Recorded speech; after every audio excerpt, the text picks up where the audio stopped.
Olá, aqui é o professor Lidiomar e nesta videoaula, tendo já visto todos os conteúdos planejados para serem vistos nesse primeiro bimestre, daremos início a uma revisão dos conteúdos que vimos até agora na disciplina. Sem enrolarmos muito, vamos iniciar a nossa revisão, lembrando que ela será importante para relembrar os conteúdos que serão cobrados na nossa prova bimestral daqui mais algumas semanas. Começando então do início, revisemos aqueles conceitos iniciais da nossa primeira aula de informática. Como primeiro conceito inicial aqui, temos o que seria a informática, Palavra que dá nome para a nossa disciplina. Temos então que a informática é o estudo do tratamento da informação de forma automática, pressupondo assim o uso de computadores. Para lembrar desse conceito, associe informática com informação automática, Então, caso seja cobrado na prova, o que seria informática, lembrem disso. Estudo do tratamento da informação de forma automática, partindo então para o nosso segundo conceito. Temos aqui o que seria um computador, Se a informática pressupõe o uso de computadores, precisamos saber o que é um computador. Então, temos o seguinte. Computador é uma máquina que trabalha dados e informações para obter um resultado. É um sistema integrado, composto de hardware e software. Simples assim. Então, se na prova for perguntado o que é um computador, lembre-se disso. Uma máquina que trabalha dados e informações para obter um resultado, composto de hardware e software. Fechou? E esse nome computador tem origem da palavra computadore, que significa aquele que realiza cálculos. Isso porque, na sua criação, os computadores eram utilizados para fazer basicamente isso, realizar cálculos matemáticos. Então, para que servem os computadores, afinal, É apenas para realizarem cálculos? E como vocês devem bem saber, é claro que não, Os computadores realizam cálculos matemáticos, com certeza, mas também servem para diversas outras coisas, como para jogos, para traduzir e escrever textos, para ouvir músicas, para ver e editar fotos, imagens, E quando falamos em computador, nós não nos referimos apenas a estes aí compostos de mouse, teclado, monitor e gabinete, não. Existem computadores dos mais diversos tipos e podemos citar aqui as Smart TVs, os computadores desktop, esse segundo aí, que são os mais lembrados quando falamos a palavra computador.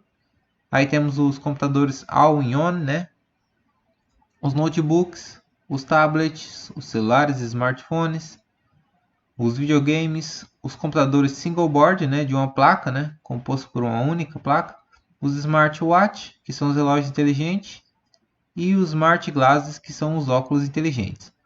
Todos esses fazem aquilo que foi descrito que o computador faz. Trabalha dados e informações para obter um resultado, e são compostos por hardware e software.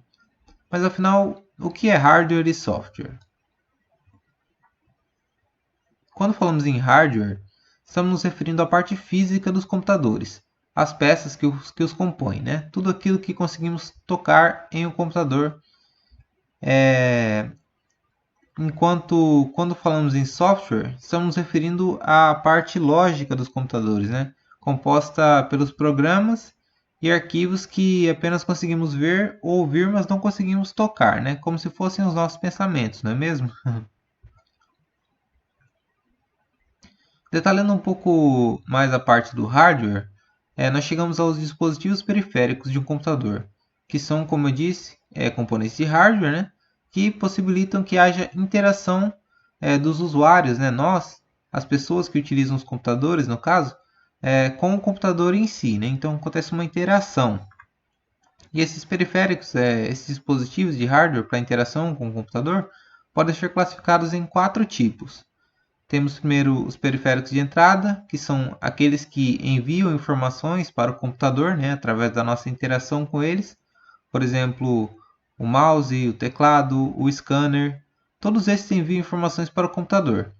Aí vem os periféricos de saída, que são aqueles que mostram, que apresentam informações do computador, como por exemplo uma impressora, que mostra informação do computador na forma de uma folha impressa, as caixas de som, que apresentam informações do computador na forma de som, e o monitor, o mais fácil aí de identificar como periférico de saída, que mostra as informações do computador através de imagens na tela, certo? Aí temos os periféricos de entrada e saída, né? Ou híbridos, que fazem as duas coisas. Tanto enviam informações para o computador através de alguma interação nossa, quanto apresentam informações do computador para a gente, né? Como por exemplo, os monitores touchscreen, né? Onde podemos enviar informações para o computador através do toque na tela e receber informações através dessa tela, né? Desses monitores. E os headsets, certo? Os fones de ouvido com um microfone, né? Por onde nós podemos tanto enviar informações para o computador, quanto receber informações deste computador em forma de sons, né? Por último, temos os periféricos de armazenamento, bem fáceis de compreender, né? São aqueles que conseguem guardar, armazenar dados e informações. Temos como exemplo os HDs de computador, os SSDs, os HDs externos, os CDs e DVDs, pendrives, cartões de memória e qualquer outro dispositivo que consiga armazenar informações digitais. Tranquilo essa parte, pessoal? Esse é o básico que vocês precisam saber da nossa primeira aula. Partindo para a nossa segunda aula, nós aprendemos um pouco sobre os softwares navegadores, certo? Os navegadores de internet. Bem, começamos revisando o que softwares são, né? A parte lógica dos computadores, né? Os programas e arquivos, né? Presentes no computador, a parte do computador que nós não podemos tocar. E aí vimos alguns exemplos de software aqui, certo? Muito conhecido por vocês. Temos ali o WhatsApp, impossível não reconhecer, né? O Messenger, Facebook, o YouTube, né? O Spotify. Alguns exemplos do que são software, né? E é importante vocês saberem que não são apenas estes os softwares existentes, beleza? Cada software tem um nome e é também importante que vocês saibam os nomes de alguns deles, tá? Principalmente os que vocês utilizam normalmente. Nesta aula em específico, eu adiantei que na nossa disciplina nós estudaríamos os softwares navegadores, né? Cujos temos alguns exemplos aqui no slide na parte de cima, e o software de escritórios da Microsoft, né? O Microsoft Word, um editor de texto, né? Aquele azulzinho, o Microsoft Excel, que é um editor de planilhas, aquele verde ali, e o Microsoft PowerPoint, né? Um editor de apresentações, o alaranjado ali. E aí, como o tema dessa aula foram softwares navegadores, então é deles que iremos falar, né? Iremos continuando aqui a nossa revisão, né? Aqui temos alguns exemplos de navegadores. Pelo trabalho de comparação de navegadores que vocês tiveram que fazer, vocês devem conhecer alguns deles e devem ter percebido que eles possuem tanto coisas em comum quanto características únicas, né? E apenas para relembrar o nome destes aqui, né? Temos o Internet Explorer, o Microsoft Edge, o UC Browser, o Safari, o navegador do Android aqui, o Mozilla Firefox, o Google Chrome, o Chromium e o Opera, né? Dentre vários outros navegadores aí. E focando no que os navegadores possuem em comum, os principais componentes são a barra de endereço, certo? Que serve tanto para digitar o endereço de um site que queremos acessar, quanto para pesquisar termos na internet, né? Usando algum mecanismo de busca, como Google, Bing ou Yahoo, né? Temos também os botões de navegação, voltar e avançar, que servem para alternarmos, né, entre as páginas que já foram visitadas pela gente, né, em uma mesma aba. E falando nas abas, né, temos também este componente, né, presente em praticamente todos os navegadores. Em alguns são chamados de guias, né, em vez de abas, como no Google Chrome, por exemplo. E aí temos a barra de favoritos, onde podemos acessar os sites que adicionamos, né, que salvamos como sites favoritos, para podermos acessar mais facilmente nas próximas vezes que formos utilizar o navegador, onde também podemos adicionar pastas, né, para organizar esses sites favoritos. Temos aquela estrelinha ali no canto da barra de endereços, que é por onde nós salvamos os sites nos favoritos, né, escolhendo para eles um nome e um local, né, dentro do contexto aí dos sites favoritos. E chegamos então ao menu principal dos navegadores, que é onde podemos realizar a maioria das configurações, né? Personalizar o navegador, a visualização das páginas, ver o histórico de navegação, os downloads realizados, dentre várias outras funcionalidades secundárias. e por onde também nós temos acesso às configurações dos navegadores, né? Às vezes aparecendo como opções do navegador. É através dessas configurações que nós realizamos a maioria dos ajustes mais específicos do navegador, como ver e apagar senhas salvas, definir a página inicial do navegador, alterar o mecanismo de pesquisa padrão e também por onde normalmente acessamos as extensões ou os complementos do navegador, né? Que são aqueles componentes que não vêm nativamente, né? Não vêm quando a gente instala o navegador, né? Não vem, mas que nós podemos adicionar ou remover da forma que for mais conveniente para a gente. Algumas das extensões incluem tradutores de texto, bloqueadores de anúncio, ferramentas para baixar vídeo, imagens, né? Dentre muitas outras. E apesar de os navegadores possuírem tanta coisa em comum devido à sua própria função, né, como software, nós sabemos que os navegadores diferentes possuem também muitas diferenças. E ao final dessa aula eu apresentei uma comparação de vários quesitos, né, relacionados ao desempenho de alguns navegadores para tentarmos entender se existe um navegador melhor que o outro, né? E a conclusão que nós chegamos visto que alguns navegadores ficaram melhores, né, em alguns quesitos e piores em outros e com diferenças muito pequenas, o que mostra que não existe um navegador que seja totalmente melhor do que os outros, né? Mas que achar um navegador melhor que o outro é muitas vezes decidido mais pelo gosto pessoal, né, de cada pessoa. Partindo para o resumo da aula 3, então, chegamos no tema das buscas na internet, né? Continuação do tema de internet como ferramenta de pesquisa e comunicação lá da nossa ementa. Nessa aula vimos que as buscas na internet são feitas pela esmagadora maioria das pessoas através do Google, né? Certo? Atualmente, 95% das buscas na internet são feitas pelo Google, mesmo existindo vários outros mecanismos de buscas como o Bing, o Yahoo, o DuckDuckGo, que é um outro mecanismo menos conhecido. Então, é interessante conhecer um pouco sobre o Google, né, e de que forma ele pode nos ajudar em pesquisas na internet. Bem, como vocês devem saber, o site de buscas do Google tem essa aparência, né, bem simples, onde ao centro nós temos basicamente o nome do site em suas cores características aí, né? Uma barra de pesquisa onde digitamos as palavras que queremos pesquisar e dois botões. Pesquisa Google, que nos leva a uma busca, a uma página, aliás, mostrando o resultado da busca, com links para todos os sites encontrados, e o botão Estou com sorte, que nos leva para o site mais visitado pelas pessoas ao pesquisarem por algum termo, né? Sem passar pelos resultados da busca. Na parte direita, ali em cima, nós temos um link para acessar o Gmail, o e-mail do Google, outro link para pesquisa por imagens, um botão para fazer login, que é utilizado para acessar a sua conta do Google, né, caso você tenha, e também um menu de acesso rápido aos serviços mais utilizados, né, normalmente pelas pessoas, que ao ser clicado, ele apresenta estes aplicativos, né, e nos permite acessá-los. O Google, né, além de ser um site de pesquisa, também é o nome da empresa dona desse site. E é uma empresa bilionária. Começou muito cedo a investir na internet e por conta disso foi capaz de desenvolver e oferecer diversos outros serviços, além dos mais utilizados, né? Aliás, além do mais utilizado que é o mecanismo de buscas dele aí. Aqui temos alguns dos diversos serviços que o Google oferece, desde sistemas operacionais para plataformas online, desktop, notebooks, smartphones, tablets, né? Além dos diversos aplicativos, programas de computador para cada uma dessas plataformas. Então ele possui muitos recursos para oferecer.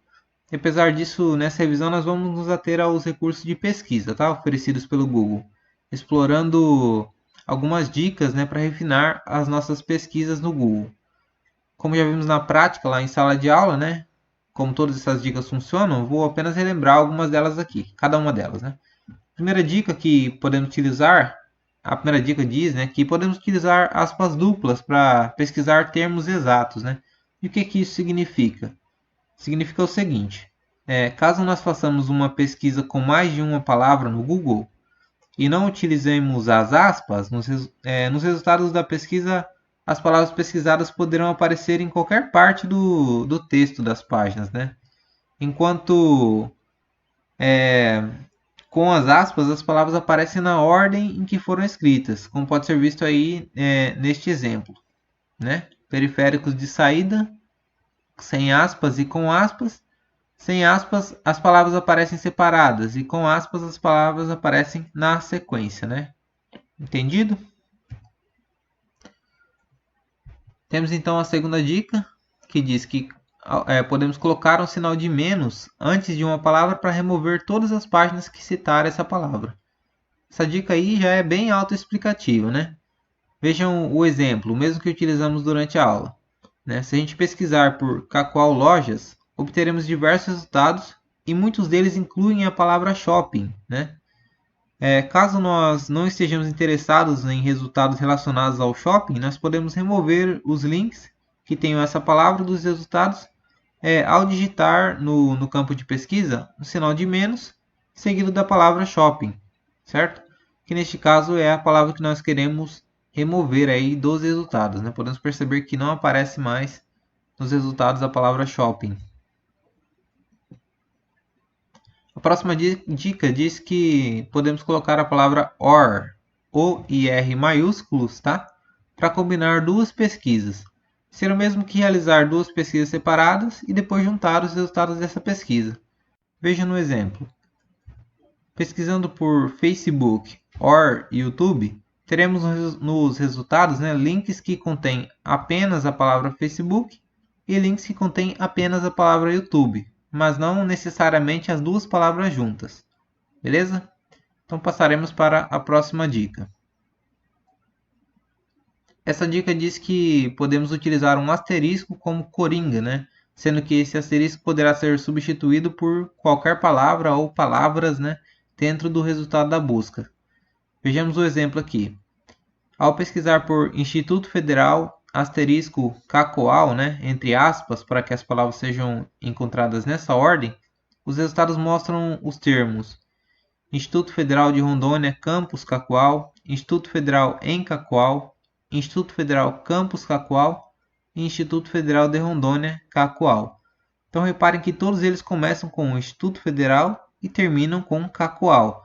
Mas entre essas palavras, né, podem vir quaisquer outras palavras, né, quaisquer outros termos, né, que seriam as que substituiriam, né, o asterisco que nós utilizamos lá em cima na busca.